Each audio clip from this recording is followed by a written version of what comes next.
Bonjour et bienvenue dans un endroit que de nombreuses personnes ont entendu parler, mais que très peu ont vu, le Sénat du Canada. Je suis le sénateur Patrick Brazeau et je suis ravi de partager avec vous de l'information sur la Chambre haute du Parlement canadien, le Sénat.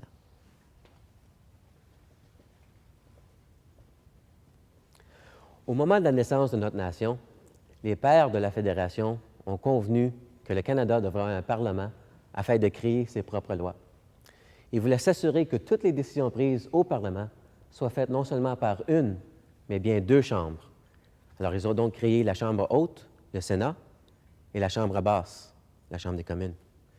La Reine, représentée par le gouverneur général, le Sénat et la Chambre des communes, composent le Parlement canadien. Au dire du tout premier ministre du Canada, Sir John A. Macdonald, le Sénat devait être un lieu de second regard serein. Le Sénat canadien est surnommé la Chambre rouge, bien que ce nom n'ait rien à voir avec les allégeances politiques. En fait, le Sénat est la chambre à laquelle assiste Sa Majesté la Reine lorsqu'elle visite le Parlement. La Chambre du Sénat est décorée en rouge, couleur traditionnelle de la royauté. De nombreuses fausses idées circulent au sujet du Sénat et du rôle des sénateurs. D'abord et avant tout, je suis la preuve vivante que le Sénat n'est pas un lieu réservé aux têtes grises, mais j'y arrive.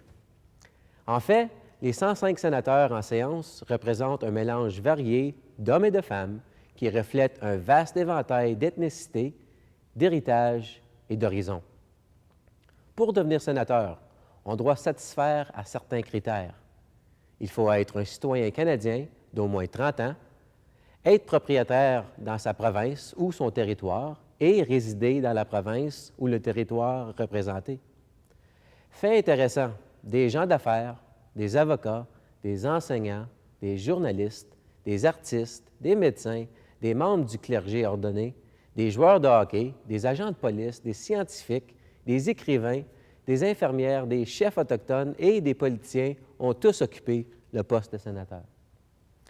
Cette diversité dans l'expérience et le domaine d'activité permet aux sénateurs de mieux comprendre les gens qu'ils représentent et les questions que le Parlement doit résoudre.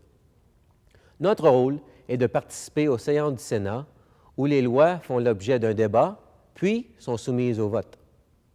C'est au cours de ces séances que les tâches les plus difficiles et les plus sérieuses des sénateurs sont exécutées. Un autre volet clé de notre mandat concerne le travail au sein des comités.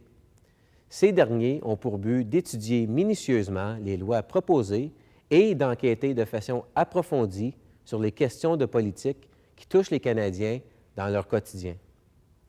Le travail des comités est guidé, dans une large mesure, par des audiences publiques. Les membres des comités entendent l'opinion de ministres du cabinet, de fonctionnaires, de spécialistes, de représentants d'organismes et de particuliers sur les lois proposées et les questions à l'étude.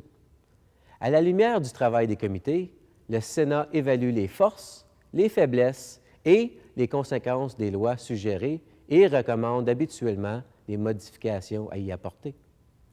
On compte de nombreux comités sénatoriaux permanents qui étudient plusieurs domaines d'activité importants dans la société canadienne, tels que les droits de la personne, les questions juridiques et constitutionnelles, les finances, la sécurité nationale et la défense, les affaires sociales, la science et la technologie, les affaires autochtones, les affaires étrangères et le commerce international, pour n'en nommer que quelques-uns.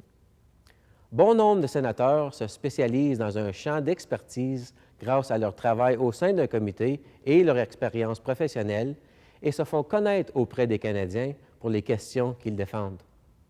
Les gens associent les sénateurs à ces questions, échangent avec eux des opinions et, au besoin, font appel à eux. Une autre idée fausse au sujet du Sénat canadien est que ces procédures ne sont pas aussi transparentes à l'égard des Canadiens que celles de la Chambre des communes. Les séances sénatoriales ne sont en effet pas encore télévisées, mais la Chambre haute étudie actuellement cette possibilité. Nombreux sont les Canadiens qui ne savent pas qu'on peut écouter les délibérations des séances du Sénat en direct par branchement audio, par le biais du site Internet du Parlement, www.parl.gc.ca. Le public a également accès grâce au site aux rapports écrits des débats et aux journaux du Sénat, y compris les travaux de tous les comités sénatoriaux. Au fil des ans, on a beaucoup discuté d'une réforme du Sénat du Canada.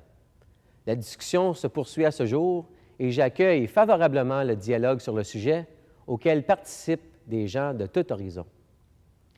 Il est essentiel pour tous les parlementaires de participer à l'effort constructif afin de veiller à la pertinence, à l'efficacité et au rendement de nos institutions parlementaires, ainsi que de travailler pour les Canadiens. Je crois que cette question tient à cœur à tous les Canadiens et mérite que l'on poursuive la discussion. Pour le moment, il est clair que le visage du Sénat du Canada évolue. Je me réjouis d'avoir eu l'occasion de vous éclairer sur le rôle du Sénat et la provenance diverse des hommes et des femmes qui ont l'honneur de servir le pays et ses citoyens à titre de sénateurs.